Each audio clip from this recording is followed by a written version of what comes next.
பரப்புரை குழுக்கான அந்த கூட்டம் தமிழ்நாடு ஃபுல்லாக திட்டமிட்டிருந்தோம். 26ஆம் தேதி ஸ்டார்ட் பண்றது ஏதாவது ரீஷெட்யூல் பண்ணியிருக்கோமா, எப்படி பிளான் பண்ணியிருக்கோம்? இல்ல, அதுல ஒரு சில மாற்றங்கள் செய்யப்பட்டுள்ளது. ஏன்னா மண்டலம் வாரியாக மாவட்டம் வாரியாக நடத்துவதா இருந்து இப்ப மண்டலம் வாரியாக அனைத்து மாவட்டங்களையும் கூட்டி நடத்தப்படுது. ஒரு சில மாற்றங்கள் செய்யப்பட்டு தமிழகம் முழுவதும் இருக்கிற அனைத்து மாவட்டங்களிலும் இதே போன்ற செயல்வீரர் கூட்டம் நடைபெறும். தலைவருடைய பரப்புரை எப்ப அப்படின்ட்டு கட்சி தொண்டர்கள் ரொம்ப அவளோட விரைவில் ஏன்னா இடம் பார்க்கும் பணிகள் நடைபெற்று வருது. விரைவில் ஒரு சில நாட்கள்ல உங்களுக்கு அதுக்கான என்ன திட்டமிடல்னு தெரியும். அப்புறம் அந்தந்த இடங்கள் ஃபைனலைஸ் ஆனோன்னா உடனே அறிவிப்புகள் வரும்.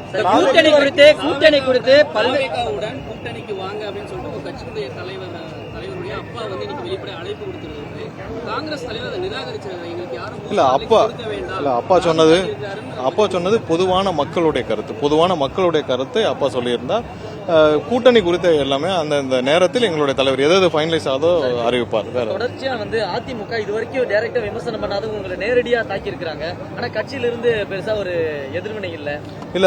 அண்ணா திராவிட முன்னேற்ற கழகத்திலிருந்து அதாவது கடந்த வாரம் எங்களுடைய தலைவர் எங்களுடைய கட்சியின் நிலைப்பாடு கொள்கை கூட்டணி குறித்த நிலைப்பாட்டில் தெரிவித்திருந்தார். அதிமுக அவர்கள் திமுகவை எதிர்த்து ஆரம்பிக்கப்பட்ட கட்சி. அவர்கள் திமுகவை எதிர்த்து பேச வேண்டுமே தவிர அவங்க திமுகவை எதிர்த்து பேசுவதற்கு தயங்கி கொண்டு இன்னைக்கு அவர்களுக்குள்ள ஒரு சில முரண்பாடுகள் இருக்கு. அதை மாற்றுவதற்காக எங்களை பற்றி பேசிக் கொண்டிருக்கிறார்கள். எங்களுடைய தலைவர் சொன்னதை போல எங்களுக்கும் திமுகவிற்கும் மட்டும்தான் போட்டி. எங்களுக்கு மற்றவர்களை பற்றி களத்தில் இல்லாதவர்களை பற்றி எந்த கவலையும் இல்லை. அதாவது புரட்சி தலைவர் எவ்வளவு கஷ்டப்பட்டு இந்த கட்சியை ஆரம்பித்தார்னு தெரியும். அவருடைய அனைத்து உழைப்புகளையும் இன்னைக்கு இருக்கிற அதிமுக இருக்கிற அந்த ராயப்பேட்டை கட்டடம் அவருடைய சொந்த உழைப்பில் உருவான ஒரு கட்டிடம். அம்மா கிட்டத்தட்ட 30-35 வருடமும் அவருடைய மொத்த உழைப்பையும் உயிரை கொடுத்து அந்த கட்சியை வளர்த்தெடுத்தார்கள். இன்று அந்த கட்சியுடைய நிலை என்ன பொதுமக்கள் அனைவருக்கும் தெரியும். அந்த கட்சியை நிலையை பார்த்தால் நாங்கள் அதில் பார்த்து வளர்ந்தவர்கள்.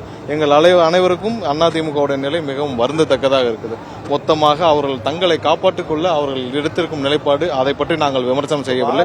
ஆனால் நான் முடிச்சுக்கிறேன். ஆனால் அவர்கள் அதை பற்றி நாங்கள் விமர்சனம் செய்யவில்லை.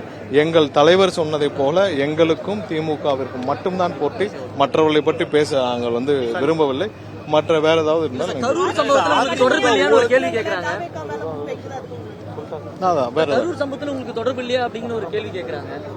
இல்ல, கரூர் சம்பவத்தில் என்ன நடந்துச்சுன்னு உங்களுக்கும் தெரியும், எனக்கும் தெரியும். அங்க இருக்கிற பொதுமக்கள் தெரியும். என்னை விட அதிகமாக அங்கிருந்த ஊடகங்கள் உங்கள் அனைவருக்கும் தெரியும் ஒவ்வொரு இன்ச்சா என்ன நடந்துச்சு. ஏன்னா நீங்க எல்லாம் அப்போ இருந்து எங்களோட டிராவல் பண்ணீங்க. அப்பவும் இவர்கள் யாரெல்லாம் எங்களுக்கு ஆதரவாக பேசினாலும் அவர்களும் எங்கேயும் மறைச்சு பேசல. அவங்களுக்கும் கலை நிலவரம் தெரிஞ்சு அங்க என்ன நடந்ததோ அதான் பேசினாங்க. இன்னைக்கு அவர்கள் அரசியலுக்காக எப்பவும் மாற்றி பேசுவாங்க. நேற்று அரசியலுக்காக ஒவ்வொரு கூட இருந்தவர்களையும் மாற்றி மாற்றி பேசியவர்கள் இன்னைக்கு அவர்களே மாற்றி ஒவ்வொரு கூட்டணி அவங்க எப்படி ஃபார்ம் பண்ணிருக்காங்கன்னு தெரியும்.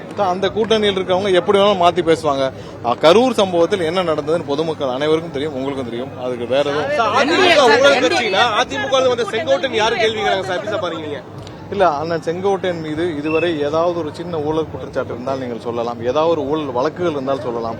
எங்கள் கட்சியில் எங்களுடைய பயணிப்பவர்கள் எங்களுடைய தலைவர் போனா அன்னைக்கு சொன்ன மாதிரி தான் அவர் தலைவருடன் பயணிப்பவர்கள் அவரை மாதிரியே இருக்க வேண்டும் என்பதுதான் எங்களுடைய தலைவருடைய வேண்டுகோள். அப்படி இருப்பவர்கள் மட்டும்தான் எங்களுடைய தலைவரோட பயணிக்க முடியும். என்டிஏ கூட்டணிக்கு வரல அப்படின்னா விஜய் ஒரு 0 அப்படின்னு தமிழிசை சவுந்தரராஜன் இல்ல, அக்கா தமிழிசை அவர்கள் நிறைய சமீப காலமா நிறைய எங்களுடைய கட்சியை பத்தி பேசிட்டு இருக்காங்க. நான் ஒரே ஒரு கருத்தை மட்டும் நான் சொல்லிக்கிட்டு முடிச்சுக்கணும்னு பாக்குறேன் தமிழிசை அக்கா பற்றி. ஏன்னா 25 வருஷமா அக்கா அரசியல் இருக்காங்க. இதுவரை அவங்க எந்த தொகுதியிலே அவங்க நிக்கிறாங்க. இது ஒரு உதாரணமே போதும் ஒட்டுமொத்த அந்த கட்சி எப்படி இருக்குன்ட்டு. அவங்களுக்கு சொந்தமா ஒரு தொகுதி இருக்கா? இல்ல.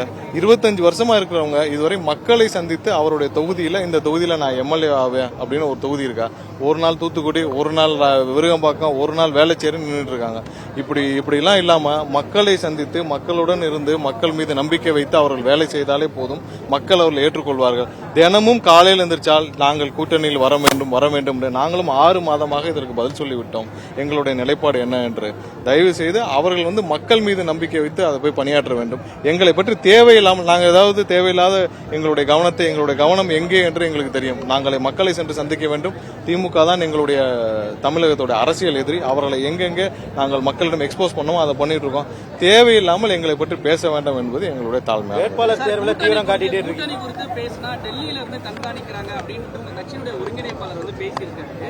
என்ன நடக்குது? டெல்லியில இருந்து ஏதோ அழுத்தம் இருக்கா? இல்ல உங்களுக்கு கூட்டணியில யாரும் வரவிடாத அளவுக்கான சில சூழ்ச்சிகள் நடக்குது எல்லாருக்கும், அதாவது கூட்டணியில் நாங்கள், ஏன்னா எங்களுக்கு இருக்கிற மக்கள் செல்வாக்கு இந்தியாவில் யாருக்குமே கிடையாது.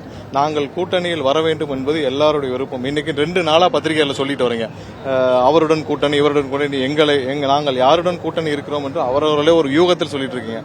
அது எதுவும் உண்மை இல்லை. அந்த மாதிரி எந்த உண்மையும் இல்லை. ஏதாவது கூட்டணியில் முடிவுகள் எடுக்கப்பட்டால் எங்களுடைய தலைவர் அபிஷியலா அறிவிப்பார். நீங்க யூகத்தின் அடிப்படையில் 2 நாட்களாக ஐயா திரு ராமதாஸ் அவர்களுடன் பேச்சுவார்த்தை நடத்தி கொண்டிருக்கிறோம். இது மாதிரி பல யூகங்கள் வருது. அந்த யூகங்களை தயவு செஞ்சு பத்திரிகையாளர் தவிர்க்க வேண்டும் என்று கேட்டுக்கிறோம். ஏதாவது ஒரு அபிஷியல் அறிவிப்பு வருதுன்னா எங்கள் தலைவர் மூலியமாக கண்டிப்பாக வரும். வேட்பாளர் தேர்வு தீவிரமா இருக்கு. தலைவர் எந்த தொகுதியில் நிற்கிறாரு? இல்ல, அதெல்லாம் பின்னர் அறிவிக்கப்படும். வேற ஏதாவது